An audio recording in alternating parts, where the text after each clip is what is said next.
okwogera ne Katonda buli ku makya y'ensula ennamu ekulukutira mu bulamu bwaffe ne tufuna amaanyi agatuyamba okuyita mu lunaku lwonna. Funa amaanyi nga tonnafuluma nnyumba yo.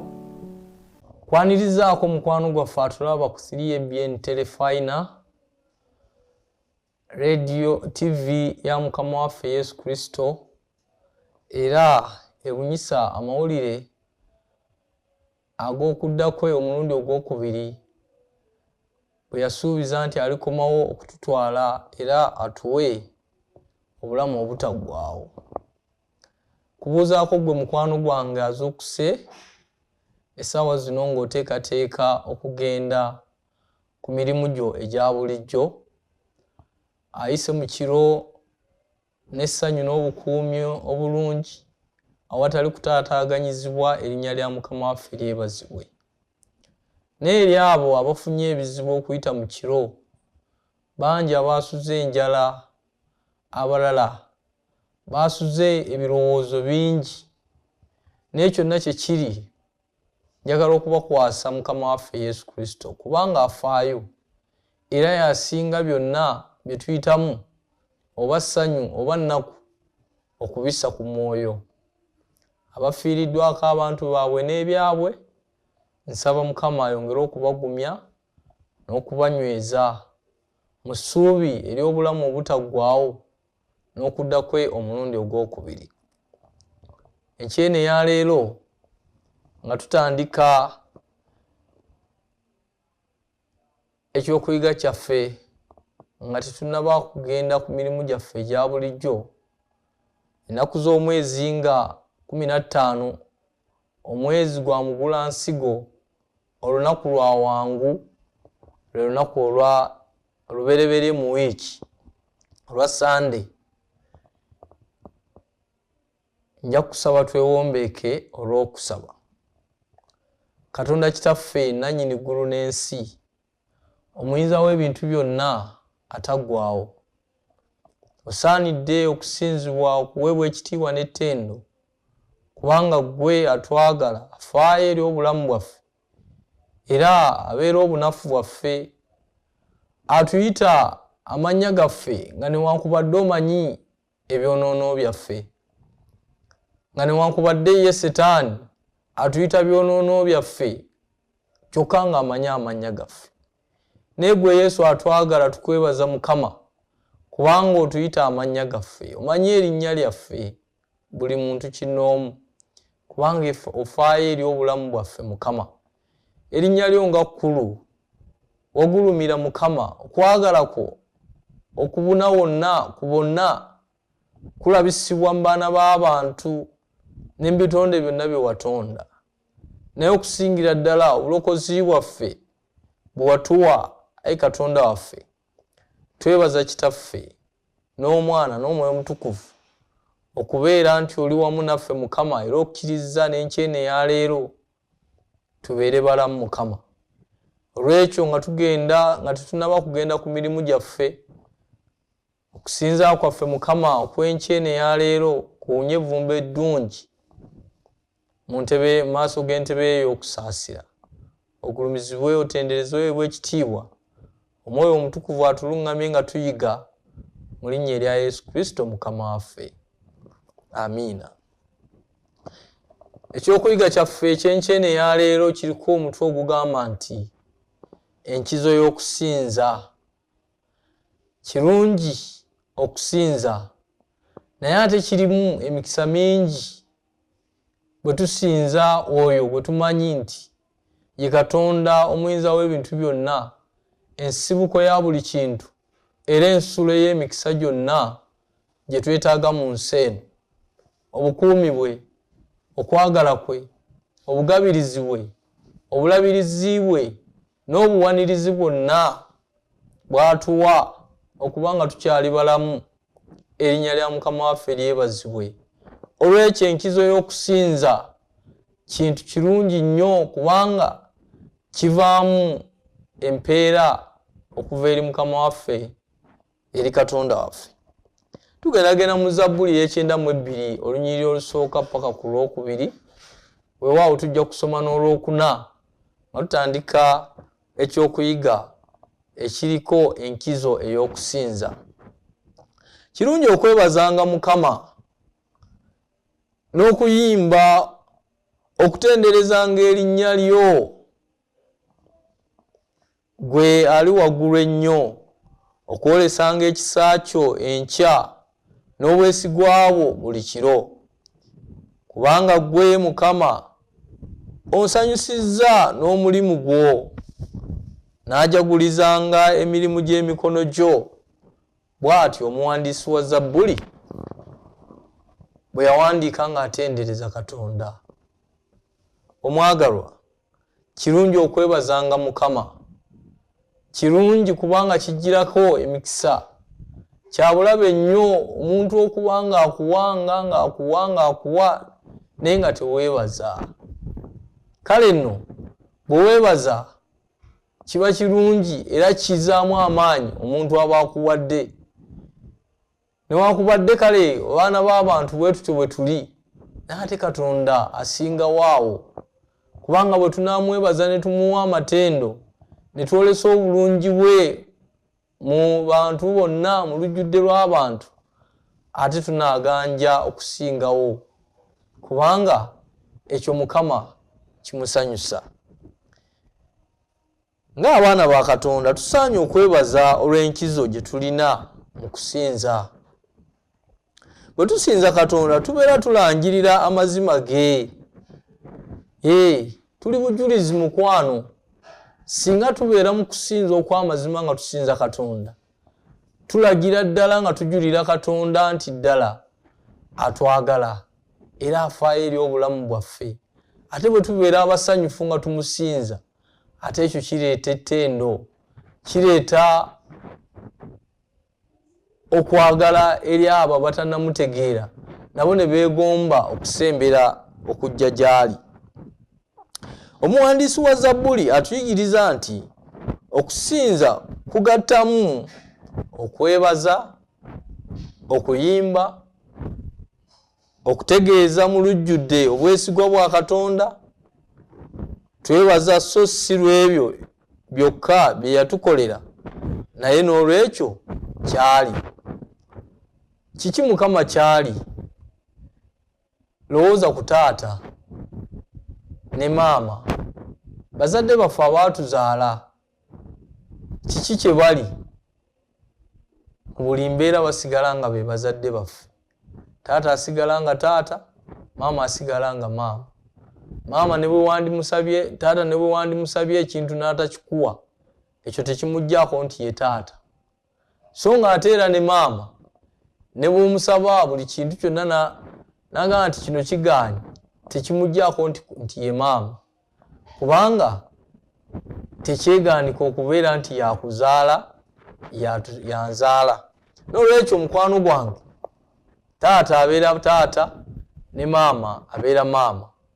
Nga bwe kiri nti bazadde baffe tebakyuka, ne Katonda waffe takyuka, kyali kyekyo kyennyini, kubanga ekisooka ye mutonzi w'eggulu n'ensi, ye yatutonda n'atussa mu nsi eno, era n'atubumba mu kifaananyi kye, n'atuwa n'obuvunaanyizibwa okufuganga byonna eby'omu nsi, nga newankubadde ye yabitonda naye yabituwa tubifuge. Era ffenna tuli baana be, ffenna tuli zadde lye, kubanga ye mutonzi waffe. Tolifunayo mutonzi mulala, tewalibaayo mutonzi mulala, tewalibaayo Katonda mulala. Mukama ye mutonzi, era ekyo kyali. Ekyokubiri ye mulokozi waffe. Teyakoma ku kututonda butonzi, naye bwe twali nga tuwulidde embibi, nga tukyamye okuva mu kkubo ery'obulamu, nga tugoberedde ekkubo ery'okufa n'okuzikirira, yajja n'atunoonya n'atulokola. Era bw'ayogera mu Matayo essula ey'e18 olunyiriri olw'e11 nti kubanga Omwana w'Omuntu yajja okunoonya okulokola ekyo ekyabula. Weewaawo Katonda yava mu ggulu n'atuma Omwana we Yesu ajje atukomyewo mu kkubo ery'obulamu, tusobole okubeera abalamu nate.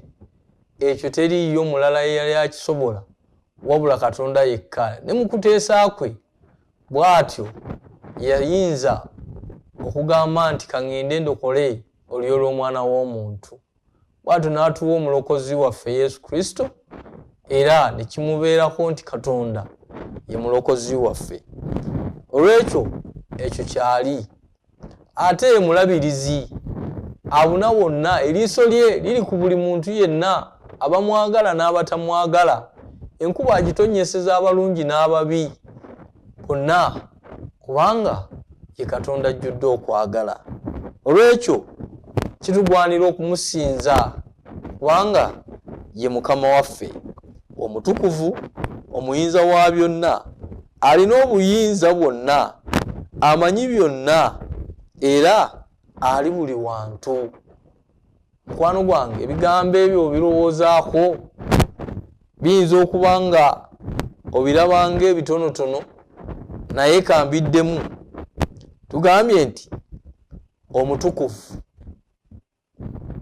omuyinza wa byonna, alina obuyinza bwonna, kitegeeza musukkulumu, amanyi byonna, kitegeeza tewaliiwo kimuyitako kibaawo n'atakimanya. Amanyi ebyaliwo, amanyi ebiriwo, amanyi n'ebigenda okubaawo. Olw'ekyo amanyi byonna, eby'emabega, eby'olwaleero n'ebyenkya. Oyo nno gw'oba weekwata mukwano gwange, kubanga alina n'enteekateeka ennungi eri obulamu bwo n'eri obulamu bwange, era ali buli wantu wonna, ekitegeeza nti takisibwa kintu kyonna, kebe enzikiza, kegube musana, kebe ennyanja, buziba wa nnyanja, kabube magombe, Mukama ali buli wonna. Kale tuyimba kubanga oluyimba olujja alusiza mu kamwa kaffe, kwe kutendereza Katonda waffe. Bangi abanaalabanga ne batya ne beesiga Mukama. Bangi bwe tunaasinza Mukama, bangi bwe tunaatendereza Mukama, bangi bwe banaalabanga nga twebaza Mukama mu buli mbeera, oba ssanyu oba nnaku, oba tugwiriddwako ki, banaalaba ne batya, nabo ne batendereza ne beesiga Mukama. Zabbuli eyaana olunyiriri olwokusatu bw'etyo bweyogera. Tulangirira mu lwatu nti asaanidde olw'ebigambo bye twogera n'engeri gye tweyisaamu mu bulamu bwaffe obwa buli lunaku. Ne leero mukwano gwange ng'ofuluma ng'ogenda ku mirimu gyo eyo gy'okolera, ebigambo by'oyogera, emirimu gy'okola, enneeyisa yange, obulamu bwange, buli kimu kyonna kyonna, ennyambala yange, endya yange, ensanyuka yange, enkolagana yange ne bantu bannaffe be tusanga eyo, byonna ebyo bwe tubirowoozaako nga tubikola olw'ekitiibwa kya Katonda, bangi abatulaba era abatuwulira bajja kutya era banaasiga Mukama, kubanga n'omuwandiisi wa Zabbuli bw'atyo bw'ayogedde. Omuwandiisi wa Zabbuli era atuyigiriza ebiva mu bwesigwa bwa Katonda, ebirabikira mu mirimu gye egy'ekitalo. Ogumu ku mirimu gye egy'ekitalo ogusinga obunene kwe kuleeta essanyu n'emirembe eri emitima gy'abo abaayitibwa erinnya lye. Mukama bw'oba omwaniriza mu bulamu bwe, njogera ku Yesu Kristo omwana wa Katonda omulamu, singa omwaniriza mu bulamu bwo mukwano gwange, njagala okutegeeza nti bw'anajja tagenda kujja yekka, tagenda kujja na nnaku, tagenda kujja na bwavu, tagenda kujja na mpisa mbi, naye agenda kujja n'emirembe, agenda okuleeta essanyu mu bulamu bwo, bulamu bwange, agenda okuleeta okugenda mu maaso, agenda kuleeta amagezi, mu bulamu bwaffe, agenda okuleeta okuganja eri abalala. Era ojja kwekanga nga ddala mutuufu bw'oba omwaniriza ensi ejja kwanaamirira yeegomba obulamu bwo. Obona obujulizi, obona obujulirwa obw'enkukunala obwoleka abantu ba Katonda abo bonna abayitibwa erinnya lye. Emirimu egy'ekitalo egy'emikono gye gyakuleetera okusanyuka eri emitima gy'abaana be nga basanyukira mu ye. Emirimu gye egy'ekitalo ajja kujja alongoose omutima gwange, ajja kujja atereeze ebyasoba, ajja kujja akwerabize obujulizi bw'ebyafaayo byo ebibi ebyobulamu obukadde, aleete ebyafaayo ebipya, atandike okuwandiika oluyimba olujja mu bulamu bwo, atandike okuwandiika essuula empya mu bulamu bwo, obulamu bwange, atandike okuleeta emirembe, aggyewo obutali butebenkevu bw'emitima gyaffe. N'endwadde ezisinga obungi ojja kwesanga eziva mu kweraliikirira ajja kuba aziggyewo, kubanga ye Mukama bw'aba asenze obulamu bw'omwana w'omuntu aba azze n'ebyo ebisinga obulungi bye yatwagaliza okuviira ddala ensi eno ng'amaze okugitonda. Olwo n'ekigendererwa kya Mukama kinaatuukirira. Mwanirize mu bulamu bw'omukwano gwange, omwagale, kubanga ye mulokozi, kubanga yafaayo eri obulamu bwo, kubanga ye mutonzi wo, era yasalawo ku kiki ekirungi ekinaabeera gy'oli, era yanaaleeta okusanyuka mu mbeera yonna. Mukwano gwange omulungi omwagalwa, enkyene eya leero nkusaba twewombeeke nga tonnaba kugenda ku mirimu gyo nga tumaliriza ekyokuyiga kyaffe. Kusaba twewombeeke tuweeyo essaala eno. Mukama omwagalwa, nzijukizanga obukulu bw'okusinza buli lunaku. Nsaba omutima gwange guleme okuwuguka okuva mu kwagala kwange okwasooka. Gwe wekka gwe osaanidde amatendo gonna, weebala olw'essanyu n'obuwanguzi bw'oleeta mu bulamu bwange. Nkwagala era nsuuta erinnya lyo. Amiina. Saba ekisa kya Katonda kibeere naawe mukwano gwange ogenda okutandika emirimu gyo egy'olunaku olwaleero. Saba Katonda abeere naawe. Erinnya lya Mukama waffe Yesu liyimusibwe yonna gy'onoolaga. Obukuumi bw'abamalayika abatukuvu bakukulembere babeere wamu naawe mu linnya lya Yesu Kristo Mukama waffe. Amiina. Okwogera ne Katonda buli ku makya y'ensula ennamu ekulukutira mu bulamu bwaffe ne tufuna amaanyi agatuyamba okuyita mu lunaku lwonna. Funa amaanyi nga tonnafuluma nnyumba yo.